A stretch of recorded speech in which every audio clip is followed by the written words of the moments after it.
सभी छोटे बड़े श्रोताओं को सुनीता भटनागर का प्यार भरा नमस्कार। ऑडियो स्टोरीज के हमारे चैनल कहानी जगत में आप सभी का स्वागत है। हिंदी कहानियों की श्रृंखला में आइए आज सुनते हैं पुष्पा सक्सेना जी द्वारा रचित कहानी अप्रत्याशित। ऑफिस में उसे आता देख सबकी निगाहें उसी पर टंग जाती, यानी आज तक सब ठीक है। उन निगाहों में छिपा सवाल पल्लवी को अंदर तक मथ जाता। पिछले 1-1.5 वर्ष में निखिल की हालत बद से बदतर होती जा रही है। एक एक करके सब सहानुभूतिपूर्ण स्वर में निखिल का हाल पूछती। उनके ताज्जुब की वजह यह भी थी कि पल्लवी के होंठों की मुस्कुराहट में कोई फर्क नहीं आया था। हाथ में भारी से बैग के साथ होंठों पर खिली सदाबहार मुस्कान पल्लवी की पहचान थी, जो आज भी बदस्तूर थी। क्या हाल है निखिल का? आज सुबह काफी अच्छा महसूस कर रहे थे। बहुत दिनों बाद आज कुछ देर के लिए बाहर तक गए। उत्फुल्ल चेहरे से पल्लवी ने जवाब दिया, चल अच्छा है, तेरी तपस्या सफल हो। जैसे कुछ निराश सी शीला जी पीछे हट गई। हर सुबह सबका पल्लवी से एक ही सवाल रहता। आंशु को बुरा लगता। कौन नहीं जानता बचपन की डायबिटीज ने गंभीर रूप धारण कर लिया था। एक्यूट डायबिटीज के साथ निखिल की दोनों किडनियां जवाब दे गईं। दिल भी अब उतना मजबूत नहीं रह गया था कि दोनों किडनी आसानी से ट्रांसप्लांट की जा सकें। डायलिसिस के वक्त भी कार्डियोलॉजिस्ट साथ खड़े दिल की धड़कनें गिनते रहते। न जाने कब दिल बोझ लेने से इनकार कर जाए। निखिल की गंभीर बीमारी के बावजूद पल्लवी नियमित रूप से ऑफिस आती। घर में भी तो कोई ऐसा नहीं था जो उसके साथ खड़ा होता। वैसे भी 1-2 दिन की बीमारी में लोग भले ही साथ दे लें, रोज की बीमारी में किसके पास इतना वक्त है कि अस्पताल के चक्कर काटे जाएं? बैग रखकर पल्लवी अपनी जगह आ बैठी। बिना सवाल किए आंशु पल्लवी के पास वाली कुर्सी पर बैठ गई। आज डायलिसिस नहीं है पल्लवी? नहीं, डॉक्टर अब तुरंत किडनी ट्रांसप्लांट कराने की बात कह रहे हैं। इतनी जल्दी क्यों पल्लवी? डॉक्टर का ख्याल है अभी दिल शायद ऑपरेशन का बोझ उठा सके। देर होने पर दिल का भरोसा नहीं किया जा सकता। चिंता की लकीरें पल्लवी के माथे पर उभर आईं। ओह, इतनी जल्दी डोनर का इंतजाम हो जाएगा पल्लवी? हाँ, डॉक्टर ने कुछ अस्पतालों से संपर्क कर रखा है, शायद दिल्ली में इंतजाम हो जाए। पल्लवी आशान्वित थी। पल्लवी के आशापूर्ण स्वर के बाद आंशु और कुछ न पूछ सकी।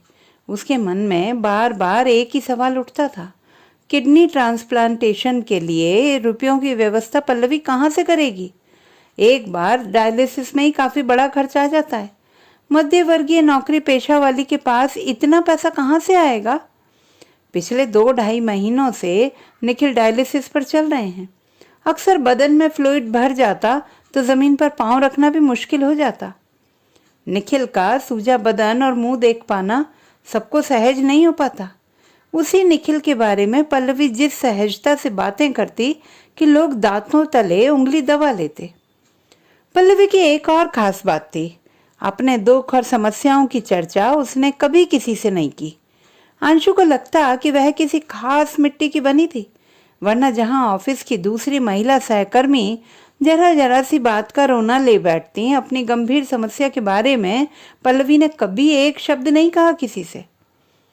ऑफिस की पार्टी पिकनिक में पल्लवी की उपस्थिति कुछ लोगों को आश्चर्य में डाल देती। पीठ पीछे की फुसफुसाहटें आंशु को ही नहीं, शायद पल्लवी को भी सुनाई पड़ती हों। कमाल है, घर में पति इतना सीरियस है और यह यहाँ मजे उड़ा रही है।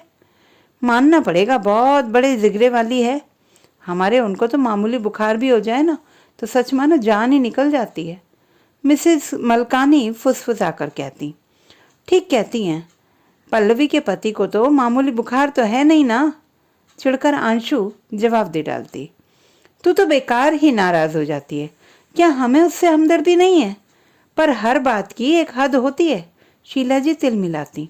हाँ, हर बात की एक सीमा होती है।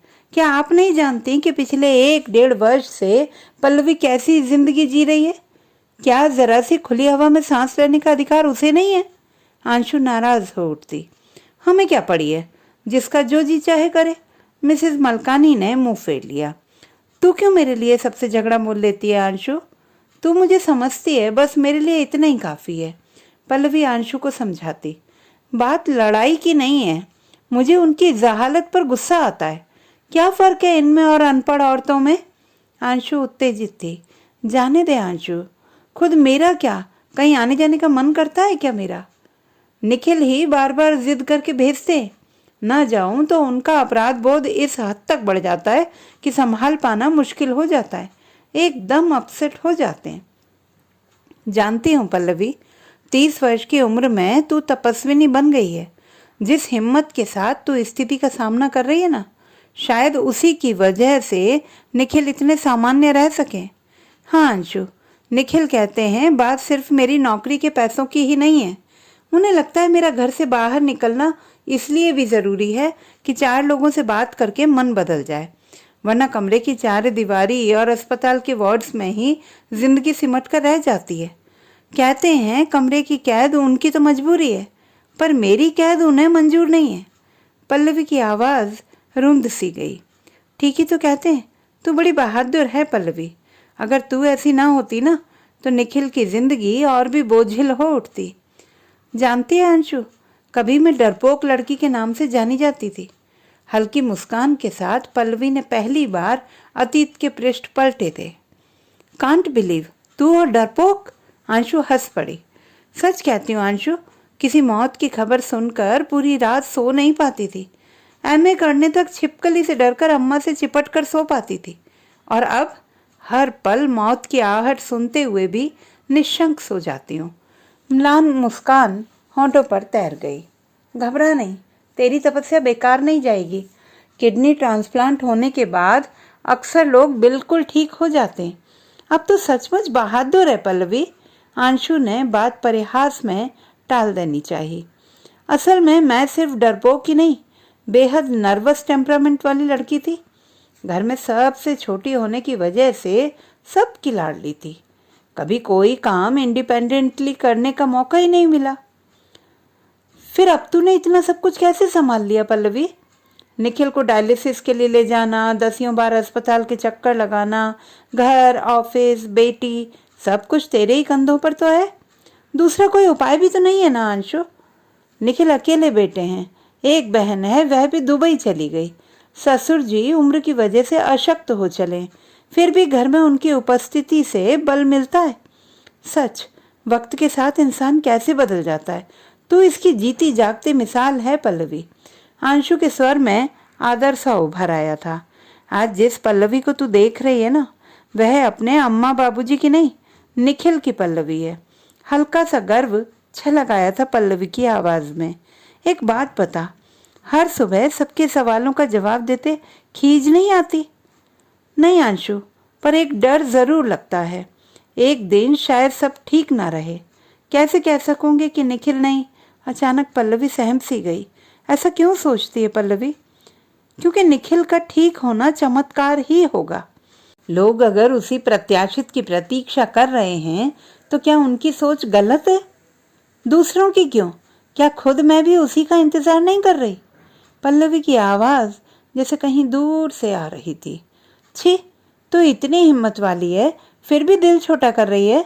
भगवान पर भरोसा रख। हाँ अंशु, मैं सचमुच साहसी हूँ। मौत की पदचाप सुनते हुए सोने की आदत डाल लेना किसी कमजोर इंसान को शायद ही संभव हो। चल कॉफी हाउस चलते हैं, तेरा मन बदल जाएगा।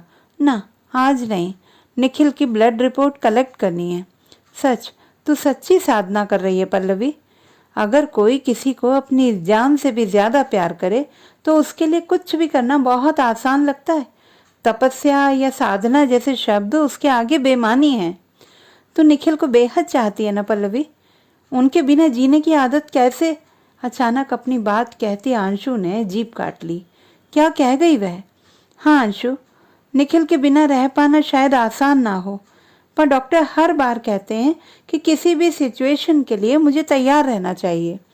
जानती हूँ, उधर डॉक्टरों की चेतावनी, इधर लोगों के सवालों का आतंक। कैसे झेल पाती है पल्लवी? लोगों से शिकायत क्यों? वे तो अपना फर्ज अदा करते हैं।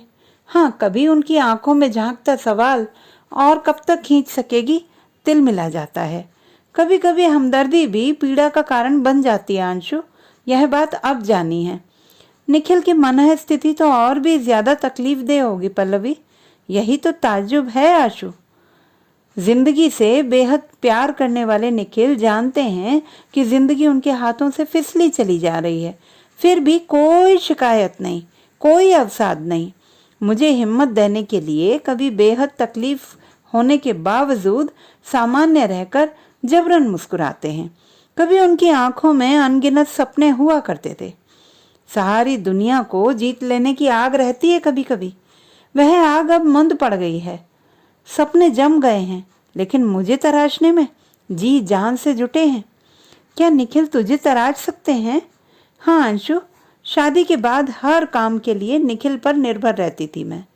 जिस दिन निखिल को अपनी बीमारी की गंभीरता का एहसास हुआ, हर छोटे बड़े काम की जिम्मेवारी मेरी होती गई। मैं रोई, प्रतिरोध करना चाहा, पर निखिल ने कभी प्यार से, कभी डांट कर हर काम सिखाया। धीरे धीरे निखिल कमजोर होते गए और मुझे मजबूत बनाते गए। बेटी को हॉस्टल में रखकर पढ़ाने का निर्णय आज ठीक लगता है, पर तब मैं बहुत रोई थी। देवयानी की पढ़ाई कैसे चल रही है पल्लवी? बहुत तेज है, हर परीक्षा में फर्स्ट आती है। हॉस्टल भेजते वक्त उसके पापा ने कहा था उसे डॉक्टर बनकर अपने पापा की बीमारी पूरी तरह से दूर करनी है।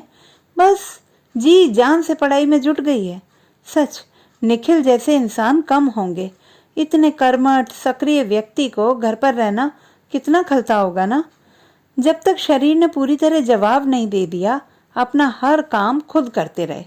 धीरे धीरे ऑफिस जाना बंद कर देना पड़ा। अब निखिल की जगह मैंने ले ली है। निखिल घर में है और मैं ऑफिस आती हूँ। बात खत्म करती पल्लवी हाँफ सी उठी।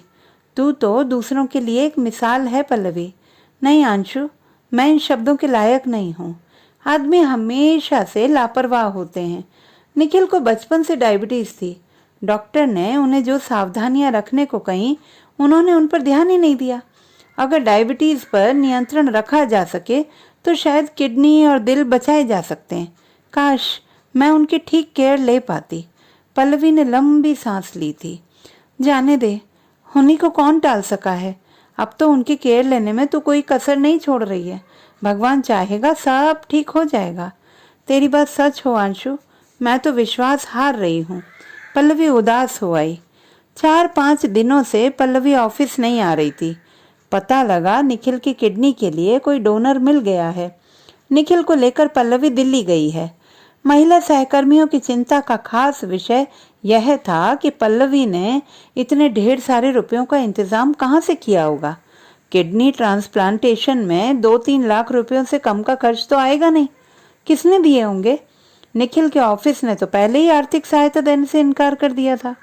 प्राइवेट नौकरी में ज्यादा की उम्मीद ही बेकार है। मिसेस जादवानी सचमुच कंसर्न थी। हाँ, जमा पूंजी तो बार बार के डायलिसिस पर ही खर्च हो गई होगी। जैसे शीला जी के पास निखिल के हर बार के डायलिसिस का पूरा लेखा जोखा था। शायद ऑफिस से पीएफ लोन ले लिया हो। सरस्वती फिर भी सही लाइन पर सोचती। खाक लोन मिलेगा? बड़े बाबू कह रहे थे मैडम का सारा पीएफ उनके पति की बीमारी खा गई। मिसेस नारायण की हमेशा से दूसरों में रुचि अधिक ही रहती थी। अच्छा हो हम पैसों की व्यवस्था की चर्चा की जगह भगवान से निखिल के स्वास्थ्य लाभ के लिए प्रार्थना करें। सख्त लहजे में अपनी बात कहकर आंशु ने फाइल में सिर झुका लिया। हमें क्या पड़ी है दूसरों के बारे में सिर खपाने की। साथ में काम करते हैं तो सोचना तो पड़ता ही है। शीला जी ने नाराजगी जाहिर की। ठीक कहती हो, हमें तो डॉक्टर साहनी ने बताया है निखिल जी के दिल की हालत भी काफी नाजुक है। किडनी ट्रांसप्लांटेशन शायद आसान ना हो। मिसेस जादवानी ने शीला जी की बात का समर्थन किया। ओह, उस हालत में तो रुपए भी बेकार पानी में जाएंगे। इससे अच्छा तो जो पास में है उसे बचा कर रखती। सामने बेटी है, कल को उसका ब्याह भी तो करना होगा। मिसेस नारायण ने अपनी राय दी। माफ करें, पल्लवी की जिंदगी उसकी सोच पर सिर्फ उसका अधिकार है। हमें अपनी राय देने का हक नहीं है। आंशु चिढ़ गई थी। तू तो ऐसी बातें करती है मानो तू ही उसकी सच्ची हमदर्द है। आखिर पल्लवी से हमारा भी तो कुछ रिश्ता है। शीला जी नाराज हो गई। निखिल के बारे में सब जानने को उत्सुक थे। बेचैनी से ऑपरेशन के परिणाम का इंतजार था। अक्सर उनकी चर्चा का विषय ऑपरेशन की सफलता या असफलता रहता। ऊपर से कुछ भी कहा जाता, अंदर से असफलता का ज्यादा विश्वास था। दूसरे शब्दों में अब क्लाइमेक्स आ पहुंचा था। बस किसी भी घड़ी चले आ रहे नाटक का पर्दा गिरने ही वाला था। दिल्ली से लौटे गुप्ता बाबू ने जब बताया कि निखिल का ऑपरेशन सफल हो गया तो लोगों के बीच सन्नाटा सा खिंच गया। क्या कहते हैं गुप्ता जी, यह तो सचमुच चमत्कार ही हो गया। सरस्वती विस्मित थी।